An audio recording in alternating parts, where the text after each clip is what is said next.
कृष्ण। तो आप सभी भक्तों का हार्दिक स्वागत है आज के श्रीमद् भगवद गीता के डिस्कशन में। तो आज हम लोग चर्चा कर रहे हैं Shrimad Bhagavad Gita as it is, इसका थर्ड चैप्टर और श्लोक संख्या 28 पे कल चर्चा किया था। 29 28 पे कर लिया था। तत्ववेत्तु महाबाहो गुण कर्म विभागयो गुणा गुणेषु वर्तन्त इति मत्वा न सज्जते। कि जो तत्वविद हैं यानी जो भगवान को जानते हैं, तत्वविद मतलब कृष्णविद या भगवतविद, तो इस भवबंधन, इस संसार, भौतिक संसार के कर्म बंधन में नहीं फंसते हैं। आगे चौथे अध्याय में भी भगवान इसको स्पष्ट रूप में बोलते हैं। यहाँ पे तो तत्वविद बोले भगवान, वहां पे स्पष्ट बोल देते हैं, जन्म कर्म च मे दिव्यम एवं जो वेति तत्वतः त्यक्त्वा देहम पुनर्जन्म न येति माम इति सुवर्त। तो वहां पे भगवान बोल देते हैं कि मेरे जन्म और कर्म यानी मेरे बारे में जो जानता है तत्व के साथ, उसको वापस इस संसार में नहीं फंसना पड़ता है। और मेरे बारे में कैसे जान सकता है? भक्त्या माम अभिजानाति यावन यस्यास्मि तत्वतः। कि तत्व के साथ मुझे कोई भक्ति के द्वारा जान सकता है। तो अब अगले श्लोक में वर्णन कर रहे हैं। प्रकृतिर्गुण सम्मूढ़ा सज्जन्ते गुण कर्मसु तान अकृष्ण विदो मंदान कृष्ण भिन्न विचालये। 29 नंबर श्लोक है। कौन बता रहे हैं? ऑन द अदर हैंड, दूसरी ओर, जो तत्वविद है वो तो फंसता नहीं, लेकिन दूसरी ओर, bewildered by the modes of material nature, the ignorant fully engages themselves in material activities and become attached, but the wise should not unsettle them, although these duties are inferior due to the performer's lack of knowledge। तो भगवान बता रहे हैं, वही चर्चा को वापस से रिज्यूम कर रहे हैं भगवान। पिछले श्लोक के पिछले श्लोक में भगवान जो बोले 26 नंबर श्लोक में, ये न बुद्धि भेदम जनयेत अज्ञानम कर्म संगिनाम। कि जो अज्ञानी है, इग्नोरेंस में है, इग्नोरेंट है, तत्वों को नहीं जानते हैं, तो उनको अनसेटल नहीं करना चाहिए। अनसेटल मतलब कि जिस प्रकार के स्वभाव जिस प्रकार के गुणों से वो प्रभावित हैं, उस गुणों से उनको अचानक से निकालने का प्रयास नहीं करना चाहिए, क्योंकि वो संभव नहीं हो पाएगा जब तक कोई तत्व को नहीं जान जाता है। तो वहीं दूसरे ओर तत्वविद जो होते हैं वो ही वास्तव में गुणा गुणेषु वर्तन्ते इति मत्वा न सज्जते, वो लोग नहीं फंसते हैं।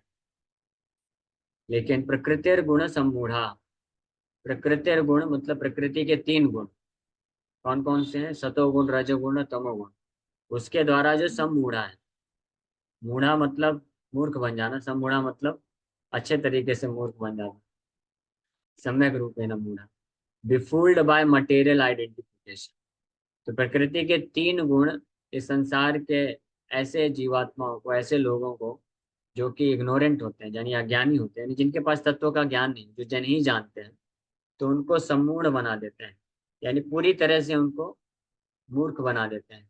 मूर्ख बना देते हैं मतलब कि ये गुण का एक मतलब और होता है रस्सी। 3 गुणों के माध्यम से व्यक्ति बंधा हुआ है, यानी बांध के रखे हैं। प्रकृति के 3 गुण हर व्यक्ति को बांध के रखे। तो अगर हमको कोई बांधेगा तो हमको पता तो चलता है ना, कम से कम बंधे हुए। बड़े बड़ी बहुत टाइटली बांध देगा तो हम जो है छुड़ा नहीं पाएंगे, लेकिन प्रयास तो करेंगे कम से कम कि बंधन से मुक्त होने के लिए, समझ में तो आएगा।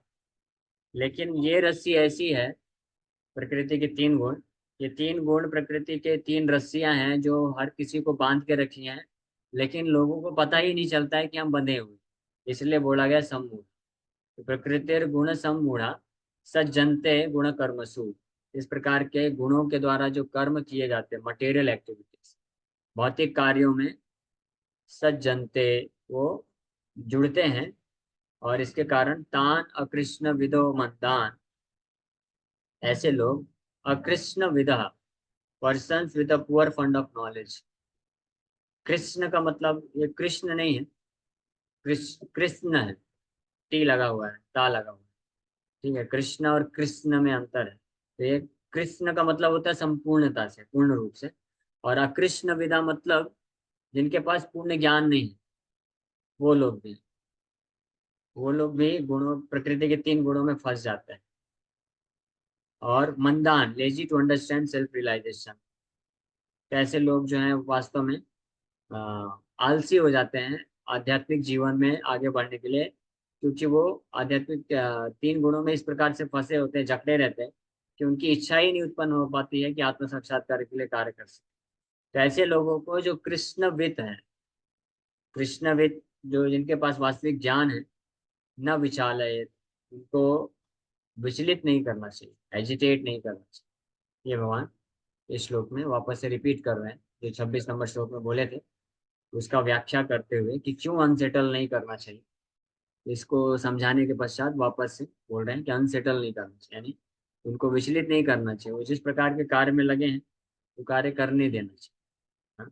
इसका मतलब क्या है कि जो इस भौतिक संसार में भौतिक कार्य में लगे हुए हैं, दुख भोग रहे हैं, तो उनको छोड़ देना चाहिए, दुख भोगते रहो। हाँ, नहीं ना, भगवान ऐसा कैसे बोल सकते हैं, वो तो परम पिता है ना। ये तो वही बात हो जाएगी, जैसे कोई माँ बाप हैं, उनका बच्चा सड़क में खेल रहा है और खेलने में मग्न है, तो माँ बाप बोलते हैं उसको डिस्टर्ब मत करो। तो ऐसा कैसे बोल सकते हैं माँ बाप, क्या देखेंगे। भगवान तो ये बोलने का अर्थ नहीं है यहाँ पे।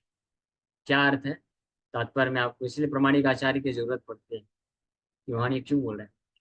भगवान ये बोल रहे हैं ऐसा, इसका मतलब ये नहीं है कि उनको छोड़ देना चाहिए, जैसे कर्म कर रहे हैं करने दो। इसका अर्थ ये है कि उनके स्वभाव को परिवर्तित करने का प्रयास मत, लेकिन वो जिस प्रकार के स्वभाव में है उसको उनको प्रेरित करो कृष्ण के लिए कार्य करो, कृष्ण की सेवा में लगाने के लिए कार्य लगाओ। जैसे बच्चा है, उसका स्वभाव है, उसको खेलना ही है। तो अगर आप सोचेंगे बच्चा खेलना खेलना छोड़ करके चुपचाप बैठ जाए, किताब खोल के बस घंटों घंटों बैठ के पढ़ता रहे, तो वो कितना भी प्रयास करेंगे वो कर नहीं पाएंगे। जबरदस्ती करेंगे तो उल्टा फिर वो ऐसा छोड़ के भाग जाएगा, पता भी नहीं चलेगा। तो इसलिए क्या करना है, उसको खेलने की आदत है ना, तो सड़क में मत खेलने दो, आप घर में खेलने के लिए दे दो कुछ, और ऐसा कुछ खेलने का चीज दो ताकि वो खेल खेल में ही शिक्षा भी प्राप्त करे। दूसरी प्रकार से इस भौतिक संसार में जो अज्ञानी लोग हैं, जिनके पास ज्ञान नहीं है, क्योंकि जब बच्चा खेलता है तो ऐसा हम कुछ प्रदान कर देंगे कि खेल खेल में जब वो शिक्षा प्राप्त करेगा कि शिक्षा का क्या महत्व है जान लेगा, जैसे ही थोड़ा थोड़ा बड़ा होगा, तो अपने आप खेल को त्याग देगा, पढ़ने लिखने बैठ जाएगा, जब उसको शिक्षा में रुचि आ जाएगी थोड़ा। तो उसी प्रकार से जो लोग भक्त नहीं है, तो उनको अगर हम डायरेक्ट बोलेंगे सब छोड़ दो, केवल बैठ के 24 घंटा हरे कृष्ण जप करो, तो वो नहीं कर पाएगा। तो उसको हमको वो जैसा स्वभाव है, उसके स्वभाव के अनुसार उससे हरे कृष्णा भी जप कराना है, और साथ ही साथ में उसके स्वभाव को एंगेज करना है। इसलिए प्रभुपाद जी एंगेज किए बुक डिस्ट्रीब्यूशन, हैवी सेवा है, बुक डिस्ट्रीब्यूशन, टेम्पल क्लीनिंग और टेम्पल कंस्ट्रक्शन मैनेजमेंट, ये सब सेवा है। इसलिए ये सेवा बहुत महत्वपूर्ण है हम सब के लिए, क्योंकि हम लोग 24 घंटे अभी हरे कृष्णा जप नहीं कर सकते, हमको प्रयास करना है। 64 माला भी अभी नहीं कर पा रहे हैं, सोचिए 64 माला में तो 8 घंटा लगता है। तो अगर कोई भक्त इस स्टेज पे आ जाए कि डेली 64 माला जप करने लग जाए, तो उसके लिए भी सेवा जरूरी है। कोई अगर इस स्टेज में आ जाए कि 192 माला डेली कर पाए, तब वो हर प्रकार के कार्य को, सेवा को छोड़ सकता है। नहीं तब तक उसको लगना चाहिए, कुछ ना कुछ सेवा करना चाहिए, छोटा मोटा बड़ा, जितना भी अपने कैपेसिटी अनुसार। तो इस प्रकार से कृष्णविद न विचालयत का ये अर्थ है कि उनको उनके स्वभाव से विचलित करने का प्रयास नहीं करना चाहिए, क्योंकि वो जकड़े हुए हैं। जब उनके स्वभाव, उनके कर्म के करने की जो प्रवृत्ति है उसके अनुसार उनको कृष्ण की सेवा में नियोजित करेंगे, तो कृष्ण के लिए कार्य करने से उनका हृदय का शुद्धिकरण होगा और उनको ज्ञान प्राप्त होगा। तो देखिए ये 3rd चैप्टर है, और यहीं से धीरे धीरे चौथे अध्याय का फाउंडेशन बन रहा है, रूपरेखा तैयार हो रही है। क्योंकि ये ये कर्म योग का मतलब यही होता है कि जिस जिस व्यक्ति का जो स्वभाव है उसके अनुसार वो भगवान के लिए सेवा करे, तो उसको कर्मयोग बोलते हैं। अपनी प्रवृत्ति के अनुसार ये कर्मयोग का परिणाम क्या होगा, ज्ञान मिलेगा उसको, ज्ञान योग जो अगला अध्याय है। लेकिन ये जो ज्ञान योग है, ये ज्ञान योग जो ज्ञानी वाले जो है उनका ज्ञान योग नहीं है।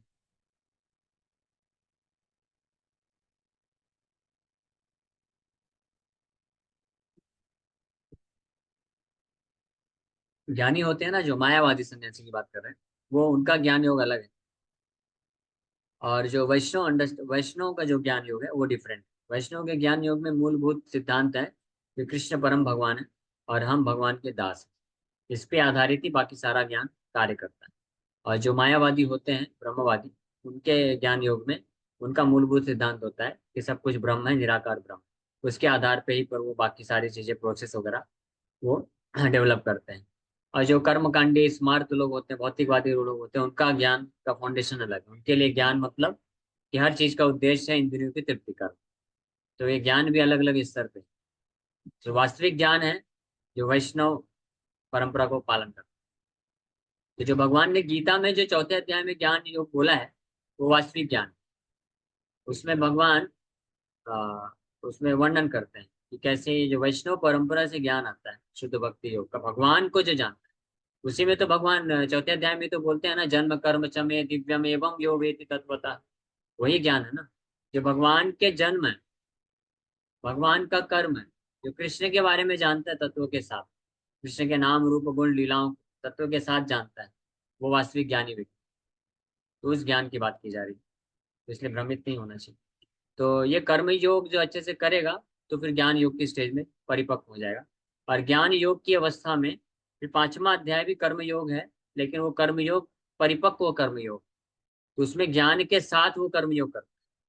यानी शुरू में जो ज्ञान नहीं, अज्ञानी लोग हैं, यहाँ पे अज्ञानियों की बात की जा रही है।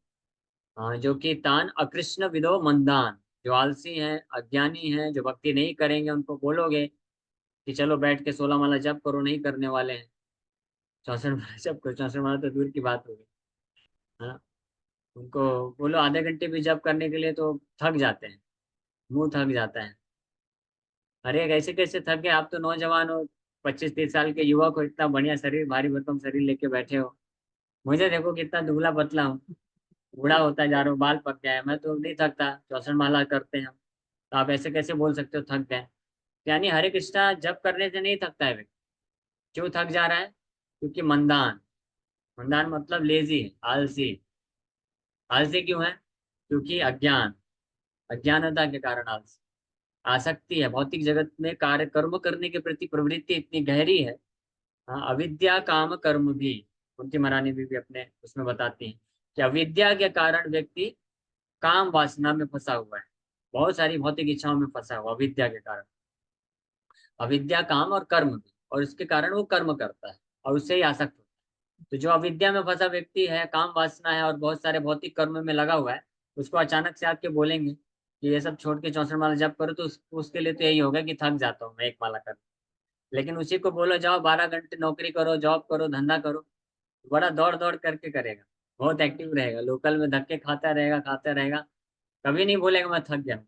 रात को सुबह 5 बजे से चालू किया होगा, रात को 12 बजे तक जब ऑफिस से घर लौटेगा, उस वक्त अगर फोन आ गया कि चलो क्लाइंट से मीटिंग करना है, इंपॉर्टेंट प्रोजेक्ट मिलने वाला है, तो तुरंत यू टर्न लेगा, खाना भी नहीं खाएगा, छोड़ के यू टर्न लेके वापस चला जाएगा, पूरा रात बैठ के मीटिंग कर लेगा, है ना। लेकिन वही बोलो रात को 12 बजे आ रहा है, चलो बैठ के एक माला जप करते हैं, तो नहीं कर पाया। इसका कारण क्या है? अज्ञानता, काम, अविद्या काम कर्म की। तो ऐसे लोगों के लिए कर्मयोग भगवान बहुत इंपॉर्टेंट चीज बोले हैं। इसलिए ऐसे लोग जो होते हैं, हम सब इसी कैटेगरी में, हम सब इसी कैटेगरी में, ऐसा नहीं सोचना चाहिए। तो इसलिए हमारे लिए, तो अगर हम ऐसी कंडीशन में, अगर जो भौतिक कर्म के कारण फ्रस्ट्रेट हो जाता है, बहुत दुखी हो जाता है, और वो डिसाइड करता है कि मैं सब कुछ त्याग दूंगा, संन्यास ले लूंगा, हिमालय में जाके बैठ जाऊंगा, तो वो वर्क नहीं करेगा, वो विफल हो जाएगा।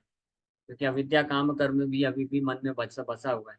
इसलिए ऐसे लोगों के लिए, हम सब लोगों के लिए, ऐसे लोग मतलब हम सब लोगों के लिए, इस बहुत कलयुग में जो विशेष रूप से है, भगवान ने ये सरलतम कर्म योग, भक्ति योग दिया है कि हमको किसी प्रामाणिक आचार्य भक्त के मार्गदर्शन में रह करके अपनी इंद्रियों को भगवान की सेवा में लगाने की कला सीख लेना चाहिए। और अपनी स्थिति में रहते हुए हम ज्यादा से ज्यादा जितना मात्रा में अपनी इंद्रियों को भगवान की सेवा में लगाएंगे, उसी को कर्म योग बोलते हैं। और वो करने से दिव्य ज्ञान को प्राप्त करेंगे।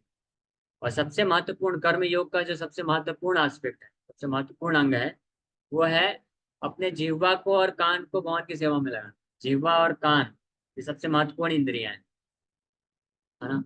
सबसे महत्वपूर्ण इंद्रियां हैं जिह्वा और कान।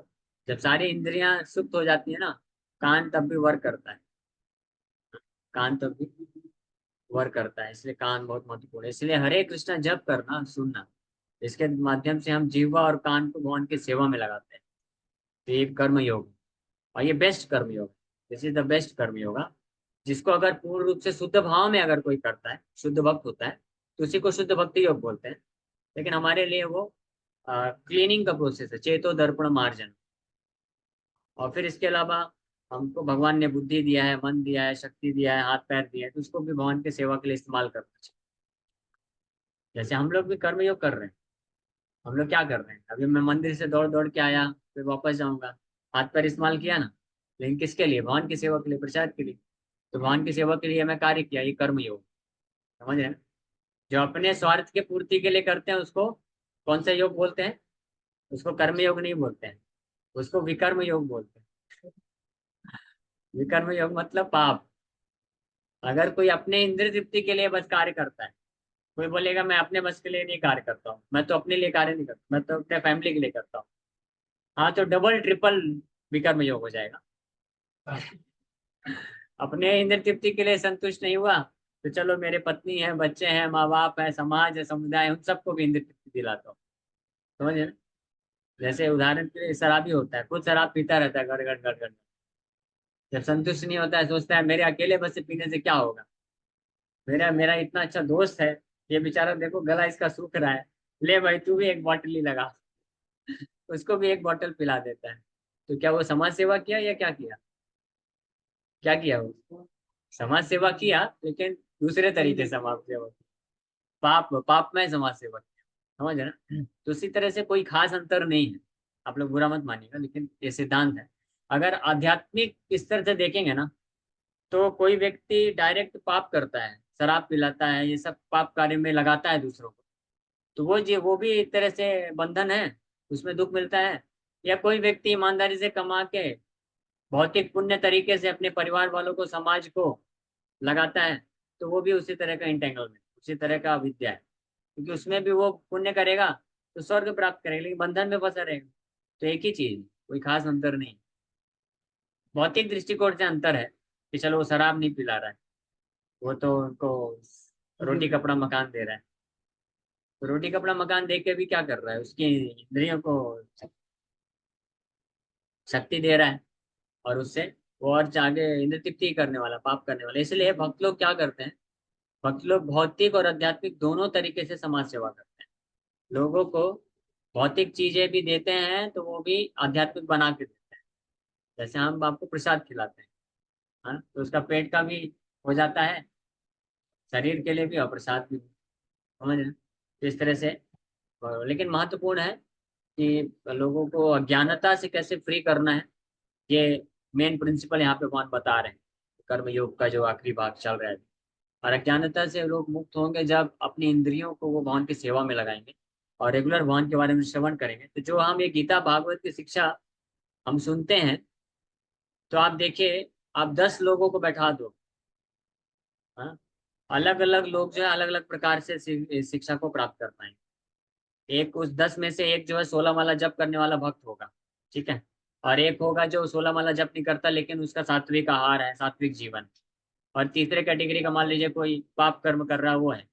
तो तीनों कैटेगरी के लोग एक ही तरह से सुनेंगे, ध्यान पूर्वक सुनेंगे, मान लीजिए तीनों का बुद्धि भी बराबर होगा ना, तब भी तीनों का अंडरस्टैंडिंग अलग अलग होगा। जो 16 माला जप करने वाला भक्त है, तो वो भगवान को सेवा कर रहा है, वो कर्म योग कर रहा है, इसलिए वो बड़े आसानी से समझ पाएगा, ज्ञान उसके हृदय में टिकेगा। हाँ, और जो केवल सात्विक है, उसका आधा लोटा जो है गड्ढा है, आधे लोटे में छेद, तो आधा टिकेगा, आधा नहीं टिकेगा। और जो विकर्म कर रहा है, पाप कर रहा है, तो उसका पूरा ही पतीला जो है खाली है, जितना डालते हैं उतना निकल जाएगा।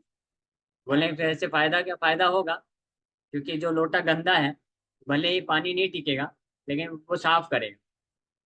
तो अगर कोई अभी पाप में भी जुड़े हुए हैं, वो भी भगवान की कथा में बैठेंगे, सुनेंगे, तो वो ज्ञान को धारण नहीं कर पाएंगे हृदय में, लेकिन वो उसको श्रवण करने से उनका मार्जन होगा, हृदय का शुद्धिकरण होगा, और उसके फलस्वरूप वो धीरे धीरे सात्विक लेवल पे आएंगे, सात्विक बनेंगे, सतोगुण में आएंगे। फिर भक्त लोग उनको मार्गदर्शन देंगे, नाम जप करो, भगवान का सेवा करो, जब इस प्रकार से कर्मयोग करने लग जाएंगे तब वो वास्तव में ज्ञान को धारण करना भी प्रारंभ कर। इसलिए ये हर प्रकार के लोगों के लिए ये बहुत महत्वपूर्ण है। इस प्रकार से इस श्लोक में ये एक बहुत महत्वपूर्ण शिक्षा प्रदान कर रहे हैं भगवान। प्रकृति गुण समूढ़ा सज्जनते गुण कर्मसु तान अकृष्ण विदो मंदान कृष्ण भिन्न विचालय। ऐसे लोगों को इस्तेमाल करना चाहिए। इसका तात्पर्य बचा है, पढ़ देते हैं। Persons who are unknowledgeable falsely identify with gross material consciousness and are full of material designations और material desires। हाँ, जो लोग अज्ञानता में रहते हैं वो अपने भौतिक चेतना, भौतिक शरीर से ही अपने आप को पहचान करते हैं। हम ये भौतिक शरीर है और उसके कारण भौतिक कर्म, भौतिक उपाधियों को धारण करते हैं। This body is a gift of material nature and one who is too much attached to bodily consciousness is called manda or a lazy person without understanding of spirit soul। तो मंद, लेजी पर्सन किसको बोला जा रहा है? जो बहुत ज्यादा शारीरिक चेतना में होता है यानी अज्ञानता में होता है, उसके कारण अविद्या काम कर्म भी। तो काम और कर्म भौतिक कर्म के लिए बहुत प्रेरित होता है, इसलिए आध्यात्मिक रूप से मंद हो जाता है, लेजी हो जाता है। आध्यात्मिक जीवन में उसको रुचि नहीं होती क्योंकि आध्यात्मिक स्थिति, ज्ञान के बारे में उसके पास अंडरस्टैंडिंग नहीं। Ignorant men think of the body as the self. They accept bodily connections with others as kinsmanship. The land in which the body is obtained is their object of worship, and they consider the formalities of religious rituals to be ends in themselves। तो ऐसे लोगों का पहचान क्या होता है कि वो लोग शरीर को ही आत्मा समझते हैं और शरीर से संबंधित जो सगे संबंधी होते हैं उनको ही अपना स्वजन समझते हैं, और जिस स्थान पे जन्म होता है उसी को पूजनीय समझते हैं, और जो धार्मिक कार्यकलाप होते हैं उनका उद्देश्य है भौतिक सुख को प्राप्त करना। ये अंडरस्टैंडिंग, ठीक है। चार चीज बताई गई, ये चार लक्षण होते हैं किनके? जो शारीरिक चेतना में होते हैं, अज्ञानता में होते हैं, जो ग्रॉस बॉडली कॉन्शियसनेस में होते हैं, ये चेतना। तो अगर आप इस कैलकुलेशन से देखेंगे तो 99% लोग इस कैटेगरी में आते हैं। हर कोई अपने शरीर को आत्मा ही समझता है, शरीर को ही समझता है कि शरीर ही मैं हूँ, हर कोई समझता है। फिर इस शरीर से संबंधित जो सगे संबंधी हैं उनको अपना स्वजन मानता है, हर कोई मानता है, और अपने प्लेस ऑफ बर्थ, जन्म स्थान को पूजनीय मानता है ना।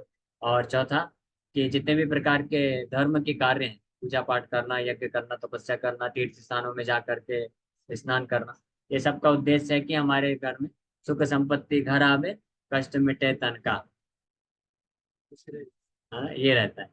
तो ये लक्षण, ये भाव, ये लक्षण किसका रहता है, ये मानसिकता किसकी रहती है? ये भागवत का श्लोक। मुझे मत पीटीआई करिएगा आप। यहाँ पे प्रभुपाद जी कोट कर रहे हैं भागवत के ये 5वें स्कंद में है। यस्यात्म बुद्धि गुणपे त्रिधातुके स्वधिक कलत्रादिशि भौम इज्जति। भौम इज्जति, भौम मतलब प्लेस ऑफ बर्थ, इज्ज मतलब पूजनीय, ऐसी धी, ऐसी बुद्धि होती है। हाँ, यस्तीर्थ बुद्धि सलिले न कर जने स्वपेशु स एव गो खरा।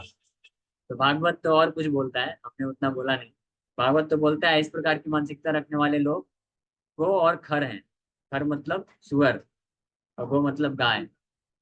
गाय की बुद्धि, गाय बैल और सुअर के समान बुद्धि है, ऐसा भागवत में बोला गया है। तो उस प्रकार से जो इस प्रकार से लोग आसक्ति बना के रखते हैं तो वो फिर वास्तविक जो आध्यात्मिक ज्ञान है उसके प्रति अज्ञान हो जाते हैं। क्योंकि अभी समय हो गया है, यहीं पे विराम करते हैं, इसको कल कंप्लीट कर लेंगे। हरे कृष्ण, हरे कृष्ण, हरे कृष्ण। किसी वक्त का कोई प्रश्न है तो पूछ सकते हैं। ये संगीता माता हरे का। कृष्णा प्रभु जी।